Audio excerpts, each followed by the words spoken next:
Hey everybody, Chris Eccleston here coming at you early in the morning like usual. Sorry it's been a couple days since I've gone live with some new information for you, but I've been dealing with 3 sick kids and then getting wiped out myself for about a day, just getting back in the swing of things, but was going through a program that I'm going through. I've talked about it before, the One Funnel Away Challenge, which started on Monday up again, so it's closed. So if you've been procrastinating your sign up, it's too late now. You'll have to wait till the next one, which I believe is in March, to enroll for. But anyway, side note, if you hear a bunch of banging, I'm okay. Our building is undergoing construction, so there's a lot going on here. It's just noisy. But anyway, I was listening to the training for today, and one of the things he was talking about was opportunity cost. And I was really thinking about that because that was something I learned the hard way, was opportunity cost. And it cost me a lot of money until I learned it and understood it and embraced it. It's one thing to know it and understand it. It's another thing to actually embrace it. That's when it gets hard, right? Action. So real quick, an example. Opportunity cost. So with my agency that I had, was doing WordPress design, like website building, development, marketing, and just minor maintenance. We've talked about this before. Maintenance wasn't a big thing, whereas today with WP Mantis, it's the core focus of what we do is maintenance and support. But back then, I was in the beginning, you running the whole show. I was doing everything, right? Like I had a guy who would do design because I sucked at design, but I did the conceptual build out, I did the layouts, I determined what we were going to do where, how we were going to do the conversion optimization, what layout was going to work best, what content needed to go where. So I did all that, gave him a roadmap, essentially a template, and then he went and actually did a nice design for me, and then I would develop it, build it out, and code it, and launch the theme, and and get the website up and running with all the content. But in between that, there's a lot of minimal tasks. There's setting up a host, there's setting up a domain, there's installing WordPress, there's installing all your default plugins. There's all these little meaningless tasks that have to be done, but they still have to be done. And even some of the bigger tasks, like figuring out what layout I was going to do, and organizing all that, and then doing the development myself, and populating the customer's content into the website.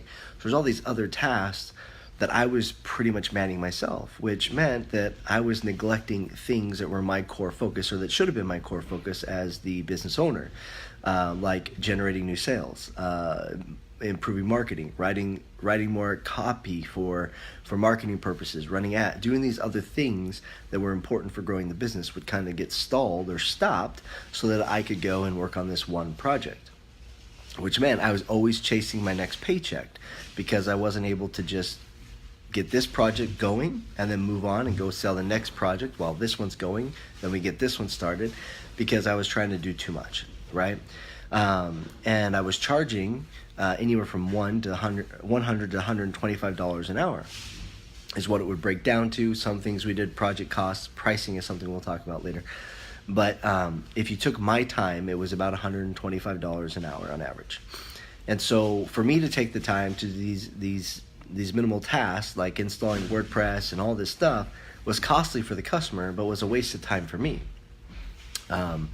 It made sense for me to be able to still charge the customer $125 an hour, but get an assistant or a junior developer or somebody who didn't necessarily have the development skills, but I could teach how to quickly set up a host and install WordPress to go and do that, and pay them, $20 an hour, $25 an hour to do all that, and to do other minimal tasks that I didn't need to be wasting my time on, like populating the site with content, putting the finishing touches on the site, installing those plugins that we always use, or installing the required parent theme for the child theme, right? So there's all these different things. Teaching them how to migrate the site from a development area to the production, or to the actual client's host.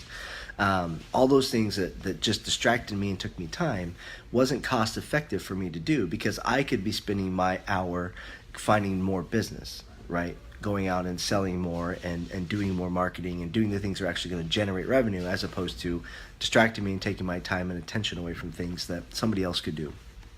And that's kind of an example of opportunity cost. So you have to determine, are the things that you're doing most ideal for you, or are you doing things that just don't make sense for you? For example, my wife always had a hard time understanding that I would pay somebody to maintain our landscaping, to maintain our yard for us. I'd pay, maybe $20 a week to have somebody come and maintain our yard. And she just couldn't understand why I would spend that money to do that. And I would have to tell her, look, if I could take an hour or two a week out of my schedule to come and take care of the yard, then that's $125 to $250 that I'm missing out on, opportunity cost wise, because now I'm not able to be out there working to generate that revenue. I'm now not making money those 2 hours. Whereas I can pay somebody $20 a week or whatever it is to maintain the landscaping, the property for us. That saves me money, because in the amount of money that I have to pay them, I can make a lot more money, because though I'm not wasting those hours to maintain the yard myself. Okay, so another opportunity cost: changing your own oil in your car. Right? I grew up. My dad changed the brakes on all the cars. He changed the oil. He would never spend money unless he absolutely had to with a mechanic. Which, when you don't have a lot of money, I understand. It makes sense. But at the same time, what was his opportunity cost? Right? What did he bill an hour, and what could he have been doing for those hours? And I remember it was hours, because I was always out there helping him bleeding the brakes or dumping the oil, whatever it was, which was a blessing for me, because I realized that I was not going to do that ever. And so I was determined, heck, if I needed brakes, if I needed oil change, I'm taking it to the guy who that's what he does, because opportunity cost says that it's cheaper for me to pay somebody $25, $30 to change my oil than it is for me to take 2 hours or however long it would take me to change the oil in my car. Same with the brakes. It's more cost effective for me to pay somebody a couple $100 to put brakes on my car, who that's what they do and they can knock it out quickly, than me trying to figure out how to put brakes on my car, right? And sometimes you evaluate and you say, hey, look, well, the first time I do it's going to take longer, but once I figure it out, I can reduce the time. Well, yeah, but at the same time, does it really make sense, right? Does it really make sense? I pay $300 to get my brakes done, all 4 brakes done on a car, excuse me, every time?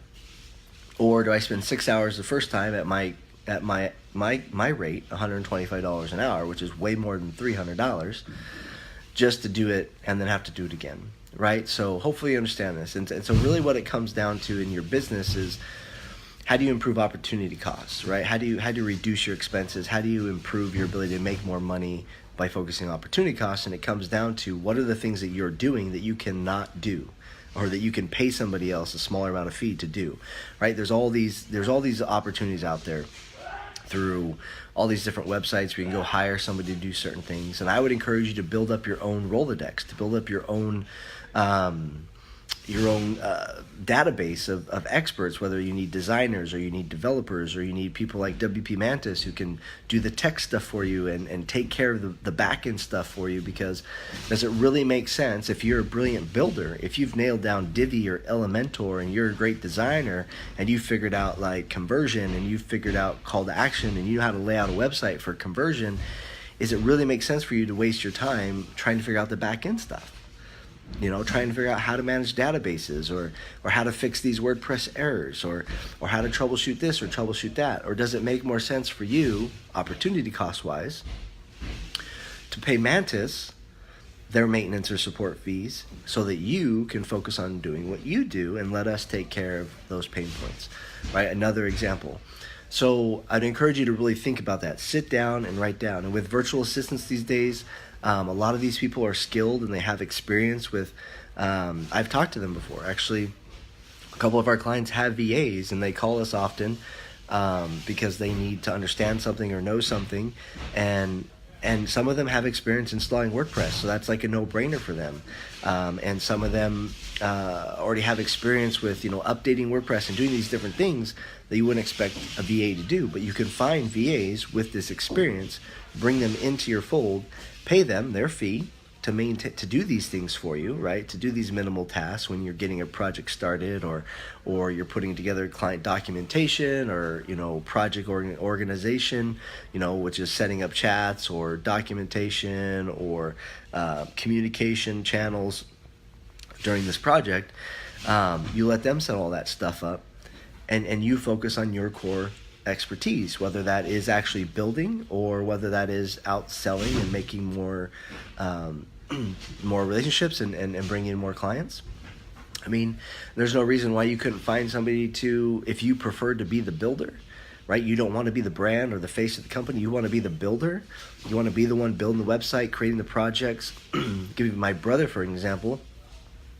One of the things he loves about what he does is to be able to turn around after he's all done with the job. He's a landscapist and a pool contractor.